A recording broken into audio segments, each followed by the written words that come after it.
बुद्ध का धम्म का मतलब प्रकृति का नियम होता है।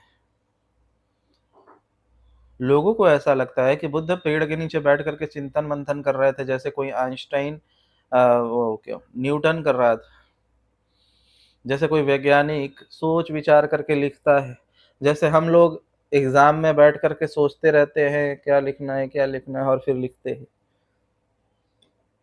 तो लोगों को ऐसा लगता है कि बुद्ध पेड़ के नीचे बैठ कर के सोच रहे थे, दिमाग लगा रहे थे, बुद्धि लगा रहे थे कि क्या सही है और क्या गलत है, और उस आधार पे उन्होंने निकाला उन चीज़ों को।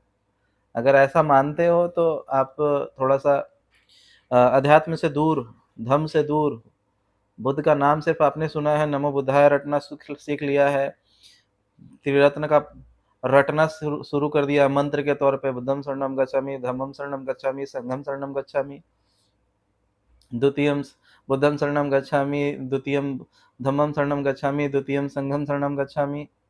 ऐसा आपने रटना सीख लिया है बस, और कुछ नहीं। आपको धम्म के बारे में अभी नहीं पता है। इसीलिए ये वीडियो आपके लिए बहुत ज़रूरी है। वो कोई चिंतन-मंथन नहीं कर रहे थे। वो ध्यान करते थे। ध्यान करते हुए एक ऐसी अवस्था आती है, जब हम वर्तमान की धारा में प्रवेश कर जाते हैं। हम अभी तक आप जब ध्यान करने बैठेंगे और श्वासों पे ध्यान देंगे, तो देखेंगे कि आप या तो पास्ट में हैं, भूतकाल में पीछे जा चले गए हैं, पीछे के विचार चल रहे हैं, या भविष्य के कुछ विचार चलेंगे। अगर भविष्य और पीछे के विचार नहीं चले, तो फिर आप उस समय वहीं नहीं होंगे। आप या तो किचन में होंगे, दोस्तों के पास होंगे, मॉल में होंगे, पार्टी कर रहे होंगे, पार्क में होंगे, वहाँ नहीं होंगे।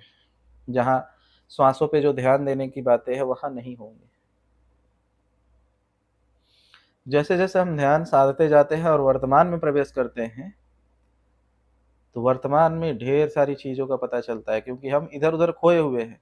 निरंतर वर्तमान में अच्छी-अच्छी चीज़ें ऊपर आ रही होती हैं। लेकिन हमारा मन या तो पास्ट में या फ्यूचर में भटक रहा होता है, इसलिए हम उस शुद्ध चीज़ों से अवगत नहीं हो पाते। जैसे ही वर्तमान में प्रवेश करते हैं, तो जो जैसा है उसे वैसे ही देख पाते हैं। जो जैसा है वैसा ही उसे समझ पाते हैं। वर्तमान में प्रवेश करने को ही तो बुद्धत्व कहा जाता है। लोगों ने इसकी व्याख्या अलग-अलग तरीके से कर ली है। वो लोग अपना समझें, क्योंकि ये व्याख्या करने वाले वो बुद्धि ऐसे-ऐसे सोच कर बोलने वाले लोग हैं। क्योंकि